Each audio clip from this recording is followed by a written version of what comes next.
गरीबों के मसीहा ठाकर प्रेम सिंह जी, मेरे भाई एसएसपी साहब दलीप सिंह जी, इसराइल साहब,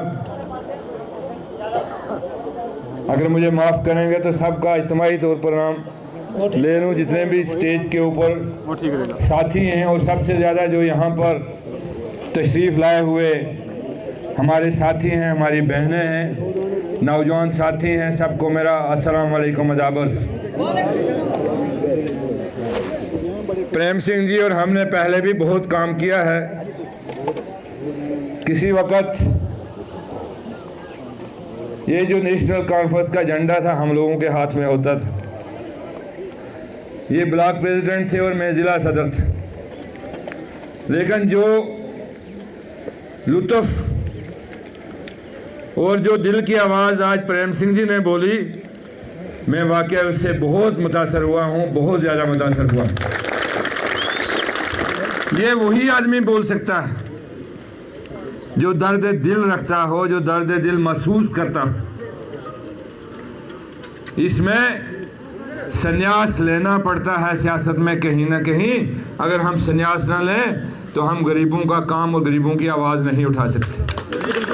इसके लिए मैं इस धरती के सपूत प्रेम सिंह जी और आप जितने भी उसकी टीम के लोग यहाँ पर हैं, आप सबको मुबारकबाद देता हूँ कि इस इनकलाब के नारे को आपने इतने मुश्किल हालात में भी उठा के रखा हुआ है। ये बहुत बहुत बहुत बहुत मुबारक आपको। हमने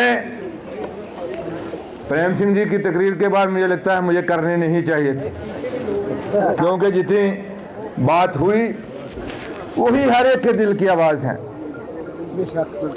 वही हर एक के जिगर की आवाज़ है। हर कोई यही चाहता है कि हमने किस तरह से निज़ाम को बदलना है, हमने सिस्टम को किस तरह से बदलना है, जिस सिस्टम में हम लोग एक आम आदमी की सुनवाई हो, एक मजलूम के लिए हर कोई खड़ा हो, जालिम का साथ ना दे बल्कि मजलूम के लिए लड़ने के लिए हम लोग तैयार हैं। ये सबसे बड़ी बात होती है। इलेक्शन, मैंने हमेशा कहा, इलेक्शन सिर्फ कुर्सी बदलने से हल नहीं होता, कुर्सी पर बैठने वाले को बदलने से हल नहीं होता। इलेक्शन का असल मकसद कब मुकम्मल होता है? जब उस निज़ाम को बदला जाए जिस निज़ाम की वजह से ये चूहे या दीमक लगे हुए लोगों को उनका नुकसान हो रहा है। मैं मुख्तसर बात करूंगा। हमने जिस दिन से ये सफ़र शुरू किया, हमने आंख की पलकों से वो लोग उठाए जो लोग वाकई तौर पर गरीबों की आवाज़ बनते थे और गरीबों के लिए लड़ सकते। आज बहुत से लोग आप उनमें से यहाँ देखोगे, आप बहुत से लोग यहाँ नौजवानों में से उन इनकलाबी नौजवानों के अंदर देखोगे, उन इनकलाबी बहनों के अंदर देखोगे जिनका ये अज़म है कि हम एक तब्दीली लाना चाहते हैं और निज़ाम को बदलना चाहते हैं। मेरे भाई सरपंच लियाकत साहब ने कहा कि मुझे भी समझ नहीं आई कि मैं कैसे एजाज साहब के साथ जुड़ा, मुझे भी खुद समझ नहीं आई कि मैं यहाँ कैसे आया। इसलिए ये कोई अल्लाह ताला के फैसले होते हैं और हमने किसी को एक दूसरे को उस तरह से अप्रोच नहीं किया। खुद ही वो कहते हैं, मैं अकेला ही चला था जानबे मंजिल मगर लोग साथ आते गए कारवां बनता गया। आज कारवां बना और उस सोच का कारवां बना जहां पर तब्दीली इंशाअल्लाह ताला एक लाजमी चीज है। और हम आज उन लोगों को ये पैगाम देना चाहते हैं कि आज वो लोग जो चूहे की तरह लोगों को जेब को काटते रहे, जो चूहे की तरह लोगों के घरों को काटते रहे, जो चूहे की तरह लोगों की फसलों को काटते रहे, जो चूहे की तरह लोगों की जो फसल है और बाकी चीज़ें आमदनी है उसको काटते रहे। आज मैं उनको यहाँ पैगाम दे देता हूँ कि अब चूहों का दौर ख़त्म है। आज ये चसाना में हमने फैसला किया और ये तय किया कि आज वो नाइंसाफियाँ नहीं चलेंगी। के लिए बोला वो खुला जोर से नारा दो, जोर से जनाब आजाद साहब, जनाब आजाद साहब, आजाद साहब कदम बढ़ाओ। मैं कहूँगा आजाद साहब कदम बढ़ाओ, अपने कहना चूहों को मारो। आजाद साहब कदम बढ़ाओ, आजाद साहब कदम बढ़ाओ, आजाद साहब चूहे जो इंसानी चूहे वो दूसरे नहीं। तो इसलिए आज इनकलाब खड़ा हो गया। मुझे भी 30 साल सियासत में हुए हैं। 30 साल की सियासत में इस तरह की सियासत में पहली बार इस चसाना की इस सरजमीन में देख रहा हूँ। ये पहली बार मैंने देखा है। हमने बहुत से जलसे किए, हमने बहुत से मीटिंग की, हमने बहुत से रब के फजल से इलेक्शन भी जीते, लेकिन आज जो सबसे बड़ी बात है कि ये इनकलाब का नारा हर दिल के अंदर गूंज रहा है। ये निज़ाम को बदलने का नारा हर घर के अंदर गूंज रहा है। आज इस नारे को कोई रोक नहीं सकता, आज इसको कोई टोक नहीं सकता। आज हम उस दौर में जाने के लिए तैयारी कर रहे हैं जहां पर हमारे नौजवान लोगों का मुस्तकबिल महफूज हो। हमारे नौजवान लोग पिछले कई बरसों से अंदर अगर नौकरी लेनी, पहले जेब में पैसा, अपना हक हासिल करने के लिए भी जेब में पैसा, अगर जमीन का मुआवजा लेना तब भी जेब में पैसा, अगर PMAY मकान बनाना तब भी जेब में पैसा, अगर आपने कोई और काम करना तब भी जेब में पैसा। आज उस निज़ाम को बदलने के लिए हर बच्चा, हर फर्द, हर औरत खड़ी हुई है। जब हम सुबह घर से निकले, हमने किसी को नहीं कहा कि आज हम 16 तारीख को जलसा कर रहे हैं, प्रेम सिंह जी मैं कहूँ, लेकिन जब यहाँ से निकले इस तरह से जुड़ते जुड़ते कारवां जा रहा था कि मुझे समझ नहीं हो रही थी कि ये हो क्या रहा है। वहाँ से प्रेम सिंह जी का, यहाँ से बाकी लोगों का, हर एक घर और हर एक कोने से फर्ज निकलकर यहाँ पर आए हुए हैं। अब रब से एक ही, जिस तरह प्रेम सिंह जी ने कहा कि हमें एक ही चीज रब के सजदे में होके मांगनी है कि हमें इस बड़े मकसद में कामयाब करे रब ताला। ये कोई छोटी बात नहीं है, ये छोटी लड़ाई नहीं है, ये बहुत बड़ी लड़ाई है। इस वक्त जिन लोगों को सिर्फ ये लगता है कि जम्मू कश्मीर का ये इलेक्शन सिर्फ MLA बनने के लिए या सरकार बनाने के लिए, उनको गलतफहमी है। ये एक निज़ाम को बदलने के लिए इलेक्शन है। आज से 10 साल पहले हम क्या थे? हम रियासत जम्मू कश्मीर के अंदर इलेक्शन करते थे। आज 10 साल के बाद हम यूनियन टेरिटरी जम्मू कश्मीर के अंदर इलेक्शन कर रहे हैं। हम इसको बदलना चाहते हैं।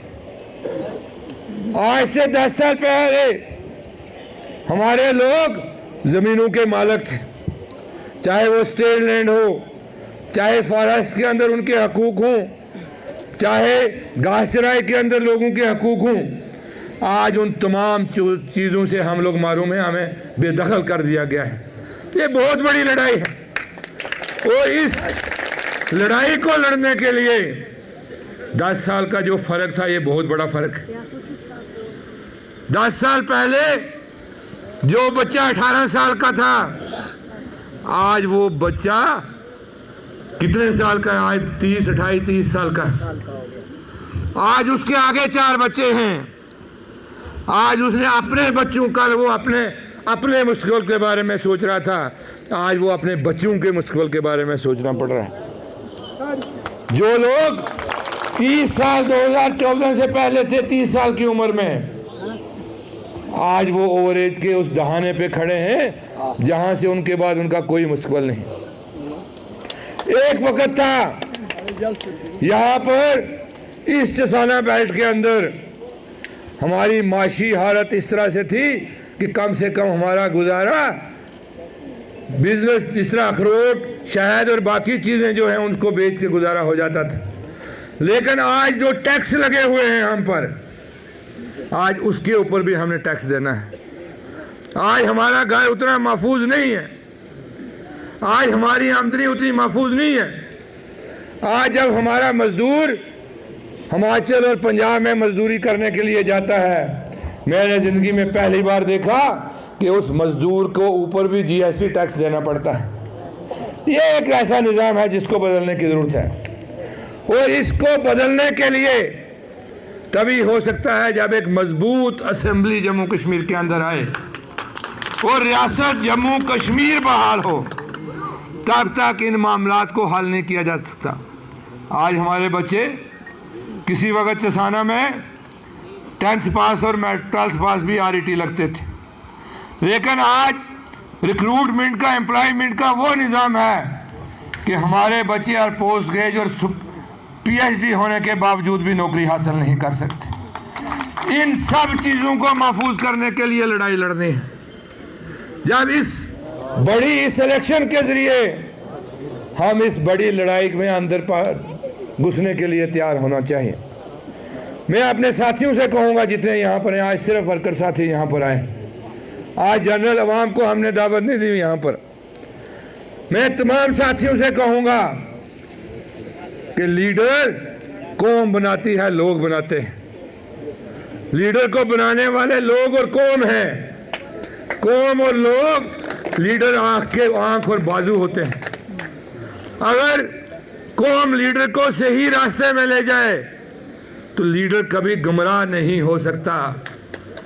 आइंदा हमने आपने उस सही रास्ते के लिए चाहे किसी को कुर्बानी भी देनी पड़े, उसके लिए तैयार रहना चाहिए। तब जाके हम इस गूल गुलाबगढ़ को बदल सकते हैं। पिछले कुछ वर्षों के अंदर 2 ही चीज़ों पर इलेक्शन यहाँ पर हुआ। मैं मुख्तसर कर रहा हूँ क्योंकि वक्त ज़्यादा हुआ है। या दफ्तर दरमाड़ी कौन से जाएंगे और माहौर कौन से जाएंगे, एक ही लड़ाई। प्रेम सिंह जी SSP साहब यही लड़ाई। मैं ये कहता हूँ, काश ऐसा होता कि हर जगह पर उसकी ज़रूरत के मुताबिक दफ्तर खोलते। ऐसा इंसाफ हम क्यों नहीं ला सकते? और मैं इस स्टेज पर खड़े होकर ये इसलिए कह सकता हूँ कि जब मेरी गूल अरनास कॉन्स्टिट्यूंसी की बारी आई तो उसको मैंने ये करके दिखाया। ना आज ना गूल वाला दरमाड़ी का दुश्मन है, दरमाड़ी वाला अरनास का, ना अरनास वाला ठाकरा कोट का। हर एक को अपना अपना हक मिला है। और हर जगह पर चसाना इतना बड़ा इलाका है, 26 पंचायतों पर मुश्तमिल है चसाना। मुझे याद है, मैं माजी में नहीं जाऊंगा, लेकिन क्यों चसाना डिग्री कॉलेज का हकदार ना हो? चसाना इतना बड़ा इलाका है, जब हम बिजली का बिल देते हैं 12,000 से ऊपर ही गरीब आदमी को आता है। तो आज क्यों ना यहाँ पर बिजली का रिसीविंग स्टेशन हो, क्यों ना लोगों को सस्ती बिजली मिले। अगर सलाल हाइडल प्रोजेक्ट हमारे इस डिस्ट्रिक्ट रियासी के अंदर है, जो पूरे मुल्क के अंदर बिजली सप्लाई करता है, अगर वो 10 किलोमीटर के रेडियस में फ्री बिजली दे तो उसके लिए लड़ाई हम क्यों ना लड़ें, क्योंकि उसको यहाँ से आमदन है। और मैंने ये चीज़ें असेंबली के अंदर उठाई हुई हैं, आपको अगर चाहिए होगा तो मैं कभी दूंगा। ये 2014 के बाद हमने ये लड़ाई शुरू की हुई है। मैंने असेंबली के अंदर लाया कि गूल गुलाबगढ़ को हिल डेवलपमेंट काउंसिल डिक्लेयर किया जाए। हम लोगों की गुर्बत देखते हुए, इस इलाके की गुर्बत देखते हुए, अगर स्पेशल फंड यहाँ पर ना आए तो हमारी लड़ाई अधूरी रह जाती है। उसके लिए हम लोगों ने लड़ाई लड़नी है। यहाँ पर टूरिज्म की बात करें तो अगर कौसर नाग यात्रा पिछले 15 साल से चल रही है, लेकिन आज तक किसी भी हुकूमत ने उसको टूरिस्ट सेक्टर डिक्लेयर नहीं किया। इतनी बड़ी यात्रा, मैं कहता हूं कि अमरनाथ जी की यात्रा सिर्फ 2 महीने चलती है, क्योंकि वहां पर दूसरा मामला है। लेकिन कौसर नाग की यात्रा 6 महीने लगातार चल सकती है। और अगर 6 महीने इस यात्रा को हम चलाएं, यहाँ पर हमारा कोई बच्चा बेरोजगार नहीं रह सकता। यहाँ पर बेस कैंप्स होने चाहिए, टीआरसी होनी चाहिए, बहुत सी चीज़ें हैं जो कहने की हैं यहाँ। इसी तरह सड़कों की बात करें हम, अगर पूरे हिंदुस्तान में 2002 में कानून आया कि हम 200 की आबादी को सड़क से जोड़ेंगे, अगर किसी ने उस 200 की आबादी को सड़क से नहीं जोड़ा तो उससे बड़ा मुल्ज़म हमारा कौन हो सकता है, उससे बड़ा जुर्म कौन हो सकता है। किसी ने अपने जेब से पैसा नहीं देना था, लेकिन उस स्कीम को उसके अंदर डालना था ताकि लोगों को फायदा हो सके। अगर 2002 में ये कानून शुरू हुआ, 2019 में फाइनल हुआ कि हर घर के अंदर बिजली होगी उजाला स्कीम के तहत। आज मेरे चसाना तहसील के, गुलाबगढ़ के और कितने ही घर हैं जहां पर बिजली नहीं है, उसका हिसाब कौन देगा, उस अंधेरे का हिसाब कौन देगा। आज हम बात करते हैं जल जीवन मिशन की, उससे पहले भी पीएचई की बहुत सी स्कीमें आई जिनमें आप 10 से 20 लीटर पानी हर घर को देना था।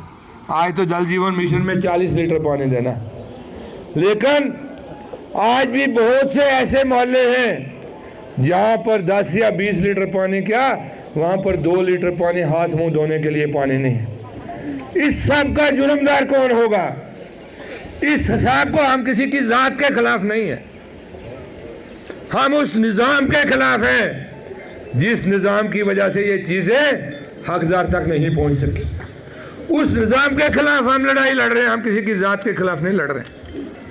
लेकिन आवाज उठाना हमारा हक है। अगर हम आवाज नहीं उठाएंगे तो मैं चुप करके रहेंगे तो आइंदा आने वाली नस्ल के मुजरम हम खुद हो जाएंगे, कोई और नहीं होगा। उस वक्त हम खुद होंगे, हमें उनको हिसाब देना पड़ेगा। हर एक जगह हमें उन्हें बताना पड़ेगा कि हमें चुप्पी और जिप क्यों लगी हुई थी जब हक की बात करनी थी, हमारे जहन पर खामोशी क्यों थी जब हमें हक की बात करनी थी। इसलिए मैं ये यहाँ पर कहूँगा, बहुत सी बातें करनी थी। आज मज़ा आता अगर 2-3 घंटे मिलते, हम भी बताते कि हिसाब किताब। मैं यहाँ से चैलेंज करता हूँ लीडरों को जो इलेक्शन में अपना मंशूर लेके गए। आज उनका मंशूर एक पंचायत के मेंबर से ज्यादा नहीं है। आज अगर उसको पढ़ो आप, आज वहां कहाँ एक वक्त नया कश्मीर का मंशूर होता था, कहाँ एक वक्त हम ऑटोनॉमी की बात करते थे, कहाँ एक वक्त हम रीजनल ऑटोनॉमी की बात करते थे। आज हम कहाँ पहुंच गए हैं। उस पार्टी को सवाल करने का हमारा हक हासिल है। हमारा हक है कि हम पूछे कि तुमने इतना ये मंशूर शॉर्टकट क्यों किया हुआ है। जो शेख अब्दुल्ला ने अगर मंशूर शुरू किया, अगर आप उनमें से हो तो आपको उसका पूरा करना भी आपका फर्ज था, लेकिन आप बीच में उस मंशूर को क्यों छोड़ रहे हैं। ना ऑटोनॉमी मिली, ना ग्रेटर ऑटोनॉमी मिली, ना रीजनल ऑटोनॉमी मिली। आज हम कहाँ पर पहुंचे हैं कि हम यूनियन टेरिटरी के अंदर खड़े हुए हैं, जहाँ पर हमें पता ही नहीं कि कल हम पर कौन सा कानून आ जाएगा जिसका नुकसान पूरी कौम को होगा। इसलिए ये सवाल हम लोगों को, उन लोगों को करते हैं। हम भारतीय जनता पार्टी के लोगों को भी ये सवाल करते हैं कि यहाँ 10 साल से आप लोग हुकूमत में हैं, लोगों ने मन की बात भी सुनी, लोगों ने पन्ना प्रभारी भी बने, हमारे लोग बूथ के इंचार्ज भी बने, लेकिन क्या आपने उस बूथ के इंचार्ज, उस पन्ना प्रभारी की आवाज भी कभी दिल से सुनी? उसको भी सुना कि आपके लोगों पर क्या मुसीबतें हैं। एक तरफा बात करने से कभी मसला हल नहीं होता, बात हमेशा दो तरफा से होती है। भारतीय जनता पार्टी हमेशा एक तरफा बात करने पर यकीन रखती है, दो तरफा बात रखने पर यकीन नहीं रखती। हम लोग दो तरफा बात करने के लिए तैयार हैं। अगर हम इधर से कोई बात करें, हर एक आदमी को हक हासिल है कि वो हमें सवाल करे कि इस चीज़ का हमें ये नुकसान है और ये फ़ायदा है, तब हम निज़ाम को बदल सकते हैं। यहाँ पर गुजर बकरवालों की बात हुई, कहा जित गुजर गई बकरी लंघ जाओ तू उस जमीन थारी, इत मैस भी लंघ गई, गांव भी लग गई, फिर भी जमीन मारी नहीं हुई। केवली का गुजराएंगे उतने ही जमीन है हाले।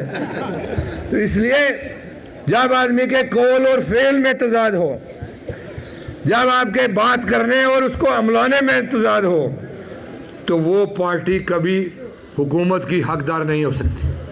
मैं आज ये चैलेंज से कहता हूं कि जम्मू कश्मीर के लोगों ने इन दोनों पार्टियों को रिजेक्ट करना है। मैं चैलेंज से कहता हूं, हालात ऐसे बन रहे हैं। ये इनकलाब सिर्फ यहां पर नहीं है, ये इनकलाब जम्मू कश्मीर के हर कोने से आ रहा है, हर जगह से आ रहा है, हर घर से आ रहा है। और ये इनकलाब एक नया बदलाव लाएगा। उस बदलाव के लिए हमने तैयार करना है कि हमने उसको किस तरह से चलाना है। मैं यहाँ पर आप लोगों से अपील करूँगा, इलेक्शन दो तरह से लड़े जाते हैं। एक, किसी दूसरे का इलेक्शन समझ कि आप अगर सोचो कि हमने एजाज खान का इलेक्शन लड़ना है, फिर हम मकसद में कामयाब नहीं होते, नहीं हो सकते। लेकिन जब आप ये समझ के इलेक्शन लड़ोगे कि ये हमारा इलेक्शन है, कल जब हमारी स्कीम और काम करने की बारी आएगी, उस वक्त मुझे भी एहसास होगा कि आपका काम मेरा काम है, आपका काम नहीं होगा। क्या आप इस अहद करते हैं कि आप अपना इलेक्शन समझ के इस इलेक्शन को करोगे, इस बार लड़ोगे? ये अज़म करते हैं, ये वादा करते हैं। और मैं एक चीज़ कहूँगा कि हम सब लोग रब ताला को हाजिर नाजर ना कर ईमानदारी से लोगों की आवाज़ के मुताबिक काम करने की कोशिश करेंगे, उसको कामयाबी से करेंगे। वो अल्लाह ताला ने आज तक कभी नाकाम नहीं किया, आइंदा भी नहीं करेगा। जब नीयत साफ हो तो रास्ते खुद बन जाते हैं, तरीके खुद बन जाते हैं। आज से उन लोगों को जवाब दे दो, जिस तरह प्रेम सिंह जी ने कहा कि आप तस्लीम कर लो भाई, अब आपका वक्त नहीं है। उनको तस्लीम कर लेना चाहिए, आप बैठ जाना चाहिए, आप बदतमीजियां करना छोड़ देना चाहिए। हम किसी से बदतमीजी नहीं करते।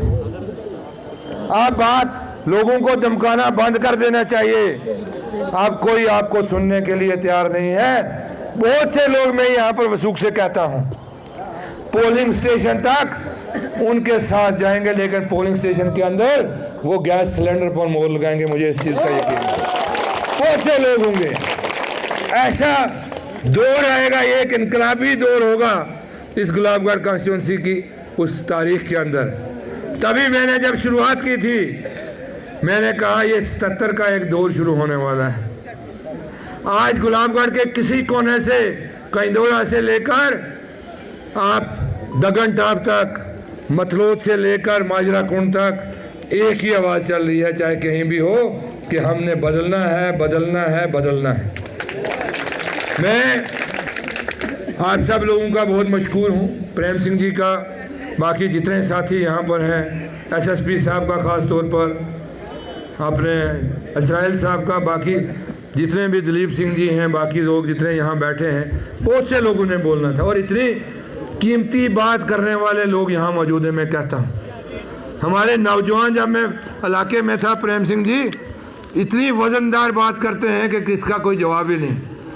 लेकिन आज स्टेज, आज इलेक्शन है, आप महदूद वक्त तक ही अपनी चीज़ें पेश कर सकते हो। इंशाअल्लाह 8 तारीख के बाद वक्त होगा, आराम से बैठेंगे, जब ये तय करना होगा कि अगली मंजिल को किस तरह से शुरुआत करें, उस वक्त बैठकर हम ये सब चीज़ें तय करेंगे। शुक्रिया, जय हिंद, अदावत।